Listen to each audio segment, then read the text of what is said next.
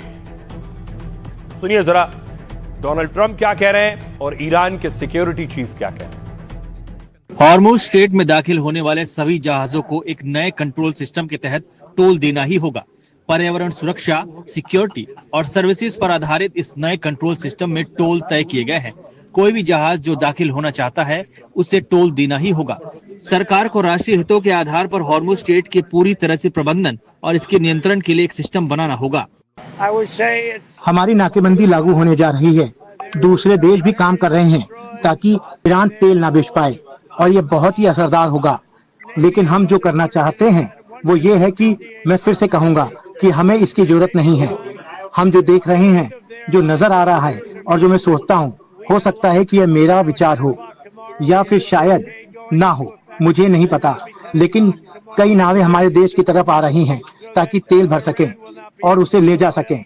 इसलिए वे Hormuz strait से होकर नहीं गुजरेंगे और आखिरकार इस स्थिति को ठीक कर लिया जाएगा। हमारे पास रूस और सऊदी से कहीं ज्यादा तेल है। अब देखिए जरा हॉर्मूज बंद कर देंगे यानी तेल का पूरा रूट बंद हो जाएगा तो तबाही आएगी। दुनिया के देश इसमें अमेरिका के साथ नहीं है। ब्रिटेन कह रहा है हम ईरान के खिलाफ किसी भी नौसैनिक घेराबंदी में शामिल नहीं है। ब्रिटेन को ईरान के साथ किसी भी युद्ध में घसीटा ना जाए। हॉर्मूज जहाजों के लिए पूरी तरह खुला रहे, यह हमारी प्राथमिकता है। इजराइल कह रहा है ईरान के नियम तोड़ने पर नाकेबंदी और नौसैनिक घेराबंदी का फैसला लिया गया है। हम निश्चित रूप से इसका समर्थन करते हैं। रूस कह रहा है हॉर्मूज पर नाकेबंदी से अंतर्राष्ट्रीय बाजारों पर नकारात्मक असर पड़ेगा। डोनाल्ड ट्रंप के इस आदेश के कई पहलू अभी तक साफ नहीं है।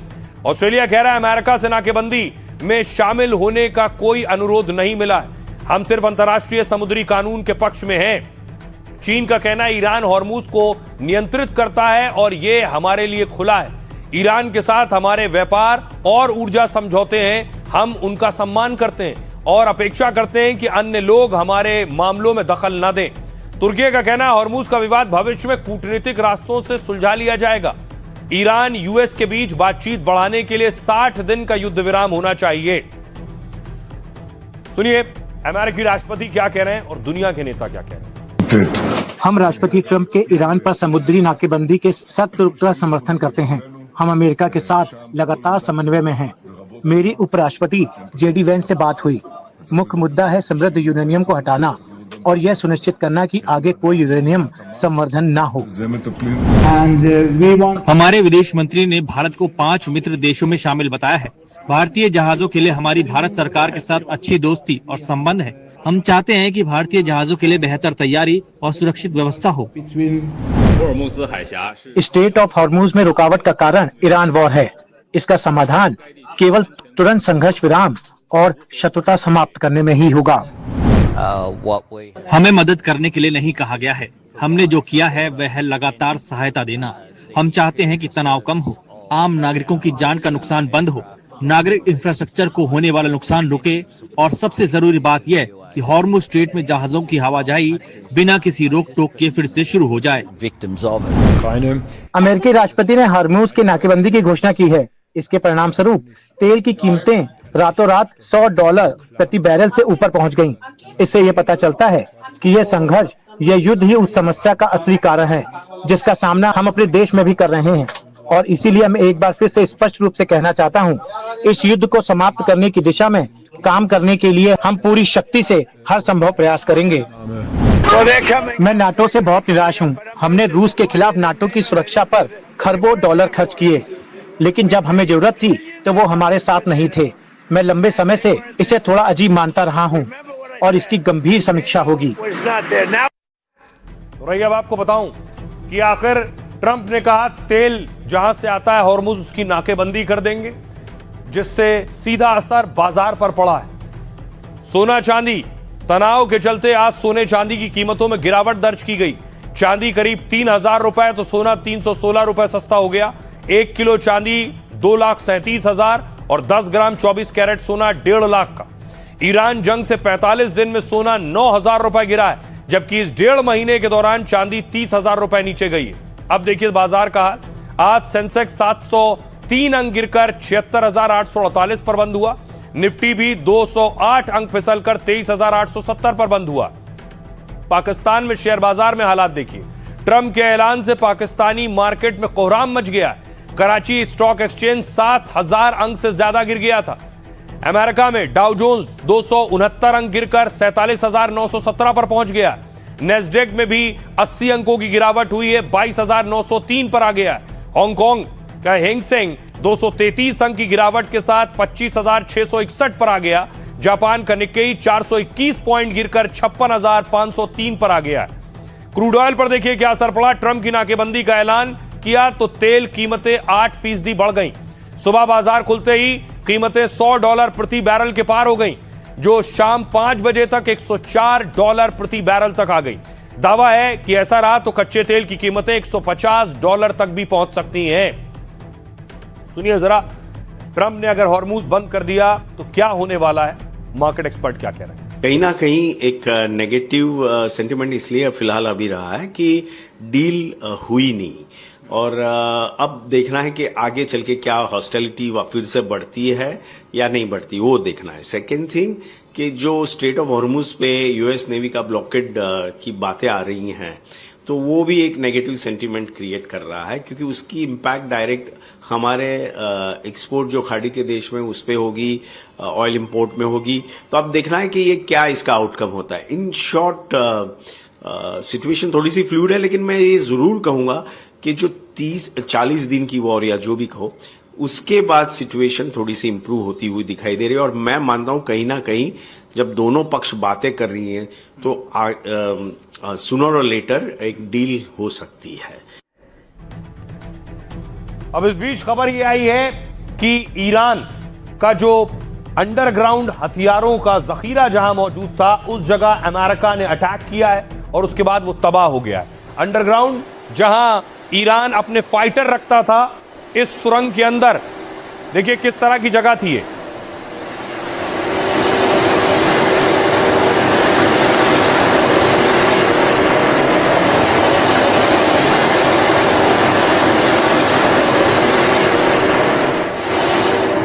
यहां पर अमेरिका ने बंकर बस्टर बम दागा है और बंकर बस्टर बम से इस सुरंग को उड़ा दिया है।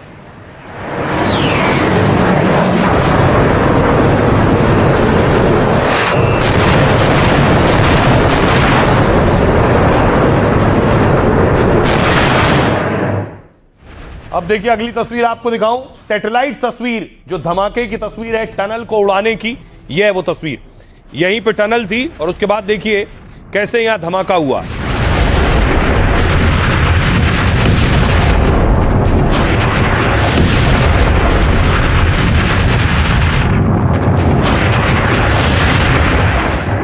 अंडरग्राउंड इमेज दिखाऊं जो उसके बाद सैटेलाइट इमेज आई है। ये जो आप देख रहे हैं ये उसकी सैटेलाइट इमेज है जहां अटैक किया अमेरिका ने, और इसी के नीचे यही टनल बनाकर, सुरंग बनाकर फाइटर रखे गए थे ईरान। अब देखिए अमेरिका ने कैसे यहां अटैक किया। जंग में अमेरिका ने ईरान को बहुत गहरे घाव दिए। दावा है ईरान का यह अंडरग्राउंड बेस तबाह हो गया और जिसे ईरान में ईगल 44 के नाम से जाना जाता है, इस गुप्त ठिकाने पर खुलासा हुआ कि सैटेलाइट तस्वीरों से इसका खुलासा हुआ। न्यूयॉर्क टाइम्स के मुताबिक यह ईरानी वायुसेना का एयरबेस है जो अमेरिका इजरायली हमलों के बाद तहस नहस हो गया है। रिपोर्ट के मुताबिक ठिकाना पहाड़ों के बीचों बीच बना हुआ था। जमीन से सैकड़ों फीट नीचे धरती काट कर इसे बनाया गया, लेकिन हमलों से सैन्य ठिकाने और सुरंगों को बहुत बड़ा नुकसान पहुंचा है। दावा है बमबारी से हवाई पट्टी और ठिकाने के गेट तबाह हो गए। यहां तक की दावा है कि कई विमान भी मलबे के नीचे दब गए। ईरान के लिए यह सिर्फ एक एयरबेस पर हुआ नुकसान नहीं है, बल्कि यह वही बेस है जिसे ईरान ने सिर्फ इसलिए तैयार किया था ताकि वो यहां रूस से मिलने वाले अत्याधुनिक विमान तैनात कर सके। दावा है यह सुखोई 35 लड़ाकू विमान की तैनाती के लिए बनाया गया था और यह सैन्य अड्डा दक्षिणी ईरान के हॉर्मुज गान प्रांत में बना हुआ है, जहां हॉर्मुज स्ट्रेट है उसके पास उससे 60 किलोमीटर उत्तर में मौजूद है यह जगह। इस अंडरग्राउंड सैन्य ठिकाने को बनाने की शुरुआत 2013 में हुई थी और जबकि रनवे का निर्माण लगभग 8 साल बाद शुरू हुआ है। इस ठिकाने को गुप्त रखा गया था क्योंकि यह हॉर्मुज के नजदीक है। ईरान को डर था कि जंग में यहां दुश्मन के विमान उतर सकते हैं उस वक्त, जिसके जरिए अमेरिका अपने सैनिकों को भी उतार सकता है। दावा इसे रोकने के लिए ईरानी सेना ने रनवे पर मिट्टी के ढेर बना दिए, मगर तरकीब फेल हो गई और उसके अड्डा बमबारी से तबाह हो गए। आइए आपको सुनवाता हूं, सुनिए जरा डिफेंस एक्सपर्ट टीपी त्यागी साहब क्या कह रहे हैं। ईरान जो ड्रोन दागता है उसके अंदर बारूद होता है 10, 20, 50 केजी। जो वो मिसाइल दागता है उसके अंदर बारूद होता है 100, 150, 200 केजी। लेकिन जो बम इजराइल और अमेरिका गिरा रहे हैं ईरान में, उनमें वजन होता है 1000 केजी, 1000 केजी से भी ज्यादा, 2000 पाउंड का वगैरह टाइप। और वो बम 1-2 नहीं, वो 20,000 से ज्यादा गिराए जा चुके हैं और ये वहां के 200 से ज्यादा शहरों में गिराए जा चुके हैं। उनका military headquarter, IRGC headquarter, intelligence headquarter